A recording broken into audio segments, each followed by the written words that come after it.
Moumen, c'est un gentil garçon, c'est un très gentil garçon. Quand je parlais d'exigence, là, on n'est plus dans le même, on n'est pas du tout dans la même configuration. C'est-à-dire qu'il y a des exigences en termes d'investissement. Le foot, c'est pas simplement de faire un geste technique, et c'est un joueur qui a beaucoup de qualités techniques, mais le haut niveau, c'est pas du tout ça. C'est pas du tout ça.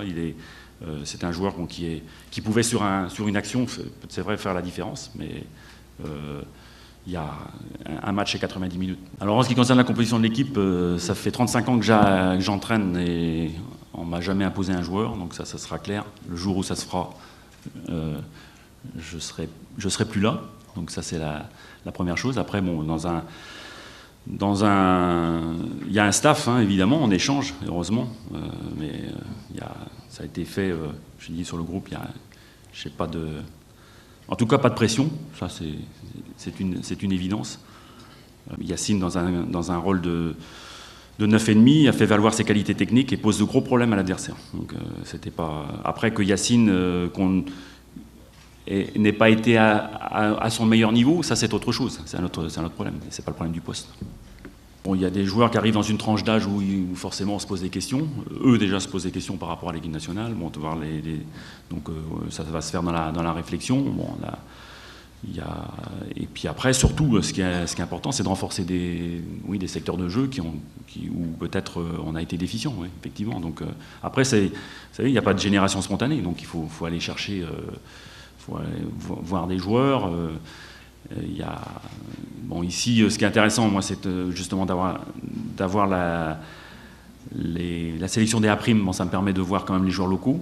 Je pense que les Algériens peuvent être fiers de l'équipe nationale, parce que je pense que pour avoir eu pas mal d'avis et pas de monde du foot, malgré le résultat qui a été défavorable, on a laissé une belle image sur le plan du jeu, sur le plan du jeu pratiqué, de l'état d'esprit aussi, parce que l'équipe n'a pas lâché. Donc ça, c'est des valeurs aussi qui sont importantes dans la vie. La vie du groupe a été exemplaire, donc ça a été pourtant difficile pour des joueurs qui n'ont pas joué. Il n'y a pas eu de problème. Et je l'avais dit dans le choix, il y avait la valeur technique. Bon, je pense que ça peut se discuter parce qu'il y avait des joueurs de talent qui n'étaient pas dans le groupe et qui auraient pu postuler. 2, la complémentarité. Bon, je pense qu'on avait, au niveau des postes, on avait à peu près, on avait équilibré. De toute façon, les postes étaient doublés. Et puis le troisième point, c'était l'état d'esprit. Avec des joueurs, justement, qui étaient capables de surmonter la frustration de ne pas jouer.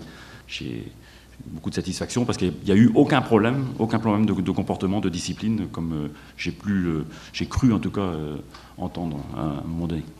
Or, ici, en Algérie, il n'y a pas de stabilité. Il n'y a pas de stabilité. Comment voulez-vous je vois que Hubert Velud quitte l'USMA. Je vois... Il n'y a pas possible. C'est pas possible de travailler comme ça. C'est pas possible. Qu'on ne parle pas de formation lorsqu'il n'y a déjà pas de stabilité au niveau des clubs.